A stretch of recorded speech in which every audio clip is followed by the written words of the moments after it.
The Boston Celtics have been having a historic season, being led by the likes of Jayson Tatum and Jaylen Brown, but also the fact that the team is just simply constructed to just win a championship. This is the best Boston Celtics team in recent history, and I would even dare to say that they're even better than the team that even won the championship. But this team is having a historic season, and I cannot overstate that enough. Right now, the Celtics are second in offensive rating.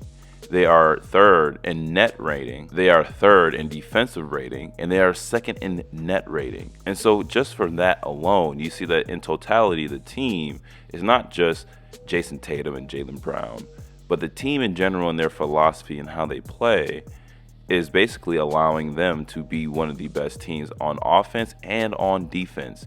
And usually, you don't get both at the same time. Almost always you get one or the other, just like with the Indiana Pacers, where they are a really offensive team where they just have the pace always pushing, and they even have Tyrese Halliburton to make sure that the team kind of runs very efficiently and smoothly. But defense-wise, they are struggling mightily. But the Celtics seem to have figured out what the code is and what they should do. This is probably the most polished team in the league right now, outside of maybe the Denver Nuggets. But at least for the East, this is the most polished team, and the only ones that's even next to them are the Sixers, but I think they're a far second place in my eyes. Now, what has changed? Like, what is the philosophy change that I have seen watching these Boston Celtics games that wasn't really as prevalent as it was in years past? And that is the simple fact that there's a lot of spacing on the court, and they are chucking up threes like mad. Now, they are efficient with it because they are number one in three-point field goal percentage. They are number one in three-point field goal attempts and makes. So they are throwing the rock to the hoop, and they're doing it from distance. And now every time when I watch a team, it's not just numbers. Like, I don't just spout out these numbers because of, me just looking at the numbers. I look at the numbers and I look at how do they get their shots. And with the way that they have, Al Horford still being a knockdown shooter, they have Drew Holiday being a knockdown shooter, Derrick White, Kristaps, etc. They're able to expand the court. And with Jaylen Brown always going into the basket, forcing the help on the same side or on the weak side, they are constantly dotting up their players. And so a lot of the threes that they are taking are really just wide open threes. They're not really taking a lot of tough shots. And this is something that I look at all the time. If you are able to make the easy shots or get easy buckets, you're going to be a more efficient and consistent team in the NBA. And the Boston Celtics just has a lot of firepower, and it starts with Jayson Tatum. Jayson Tatum is one of the best two-way guards in the NBA, probably behind Paul George. Some people might even have him above Paul George. Regardless, he's one of the best two-way guards in the NBA. And his offensive game, his offensive package is just stunning. Do I wish that he goes into the paint more and takes a little bit more layups, takes a little bit more dunks? Absolutely. Because I think a lot of the shots that he takes, in my honest opinion, he's not really getting that crazy separation from it, but he's making tough shots, and he's making it consistently. He's also part of the reason why the true shooting percentage for the Boston Celtics is ranked number 4, because he's very consistent with it. He has seen a 4-point boost from his career average to 22.7 points per game for this year, and he has been lights out. He's always been lights out, but now that he has help, it's not all on his shoulders like it always has been. And then his sidekick, Jaylen Brown, has also seen a great boost in that as well, and having around 22 or 21 points per game. Now, when you look at the stats, the numbers shows that they're not as efficient from three as they once were. They're a little bit down, but I do believe that they are getting more shots up, and I don't think that they're going to stay at where they're at right now. I think they're going to actually kind of get back to their career average. And even if they don't get back to their career average, they have a lot of help on the side. I think one of the biggest things about the Celtics is not the fact that they have Jayson Tatum and they have Jaylen Brown, who's able to kind of like just be savants on the court. Jaylen Brown being able to kind of live in the mid-range to, 5 feet within the basket, and then Jayson Tatum to kind of like do whatever he wants. It's the fact that the team is consisting of great role players. Now, I mentioned this before in other videos where I talk about super teams and how super teams struggle based off the fact that if you have 3 superstars and a lot of the money is going to those 3 superstars, it's hard for a team to kind of be built around them because most of the money is going to those 3 superstars. Now, the only caveat is that if you guys have a really good GM, it doesn't really matter because you guys can, build around that. But for the most part, if you have two superstars, you still have a lot of money that you can kind of like go around for the team. And that's exactly what just happened. They got Drew Holiday from the Bucks, which, in my honest opinion, was a very big misstep from the Bucks. I think if they could have, they should have stuck with Drew Holiday and try to get Damian Lillard on the team in some shape or fashion with just giving up somebody else, because Drew Holiday is one of the best defenders, one of the best guard defenders outside of maybe like Patrick Beverley and other guards to, really just lock down that 1 through 3 position. But he's also a pretty decent scorer, and, he's not really reliant enough to go for, let's say, like a number 2 option or a number 1 option, but he's a good number 3 or 4. And when you don't have that much pressure to score, you kind of can pick your battles and pick your points whenever you can and whenever you want, especially with the way that the team is constructed.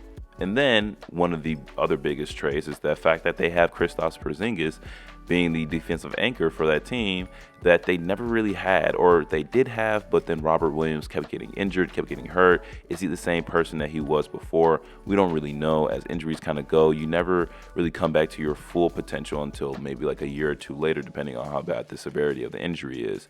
But Kristaps, who has been more or less in tricky territories when it comes to his career. He never really been on a winning team outside of the Dallas Mavericks. And even when he was with the Dallas Mavericks, he was always constantly injured and always constantly hurt. And so it was difficult for him to have a consistent season. But before then, he was with the Wizards, and before that, he was with the Knicks. And so times have been rough for Kristaps. And so when you look at his trade value, look at the value that he has as a player, he's actually kind of underrated because he's pretty mobile. He's a good shot block. He can stick with the 3 through 5s, and he can shoot. And so he can play off ball as well. I mean, he just has a lot on the upside for his game that, many other centers do not. And so picking up Kristaps was a huge win for them. But in my opinion, the biggest win for them that nobody has expected at all is getting Derrick White to be the person that he is right now. Because Derrick White, as the player that he is right now, is playing astronomically better than he's ever been in his career. I mean, in every statistical category that he has literally blown it out the water, and I'm putting it on the screen right now. So that just goes to show you that the team construction has been done by perfection. I mean, we got to give Brad Stevens his props and Joe Mazzulla his props as well, but I'll get to that a little bit later because, just having Jaylen Brown and having Jayson Tatum on your team is just not enough. You need to have a team built around them. And for the most part, the Celtics have had a pretty decent history of having good teams and really, really, far playoff pushes. But this team in particular is just good all around. There was a problem with Marcus Smart in the sense that, he was great defensively, but he was kind of like a wild card on offense. You never really know who you were going to get. But having him being replaced by Drew Holiday and Derrick White, having consistent players, and yes, sometimes Drew Holiday takes a little bit of weird shots here and there, but for the most part, he's a way more consistent shooter, way more consistent offensive player than Marcus Smart.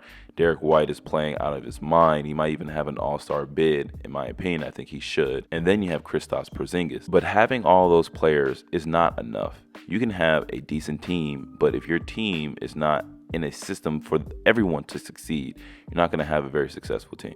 And so now we have to talk about the offense.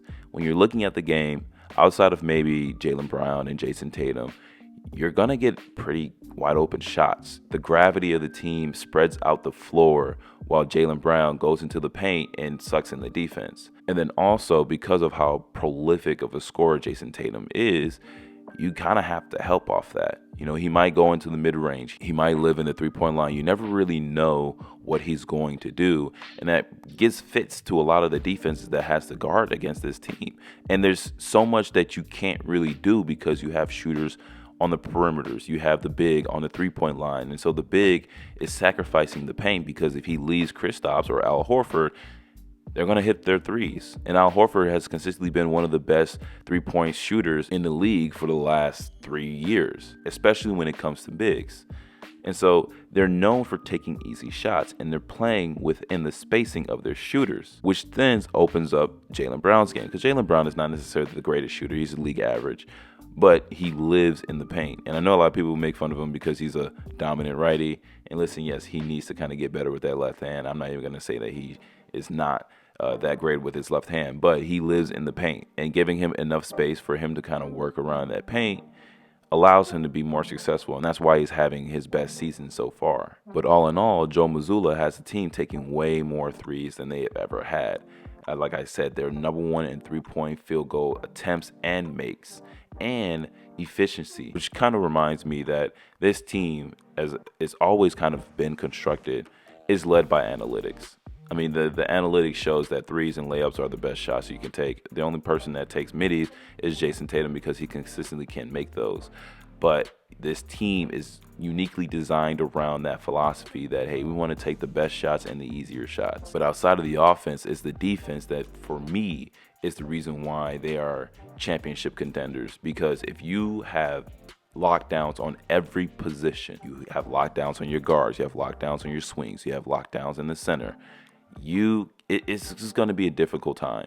And the only team that I think can really give them a run for their money is the 76ers, in the sense that Joel Embiid is a massive unit of a person, and there's nobody in the league that can stop him right now. And if you see Kristaps Porzingis in the post against Joel Embiid, that's barbecue chicken, like Shaq would say. And then when you think about it, you look at the players and you say, okay, cool, I can get past maybe, Drew Holiday or Derrick White. I might have some scratches, but hey, I get past them. And then you have Jaylen Brown, and then you have Jayson Tatum.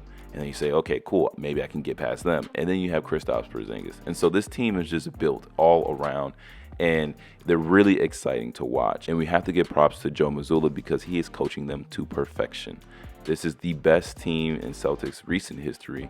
And with the Bucks in a very iffy position, in the sense that they are Damian Lillard just doesn't know where he fits on the team. And I'll have another video on that. Their only threat are the 76ers. But with the way that Jayson Tatum is going and the way that the whole team is kind of vibing around, they seem very, very focused. And so if we're all being honest, this is their championship season. This is their season to win it all.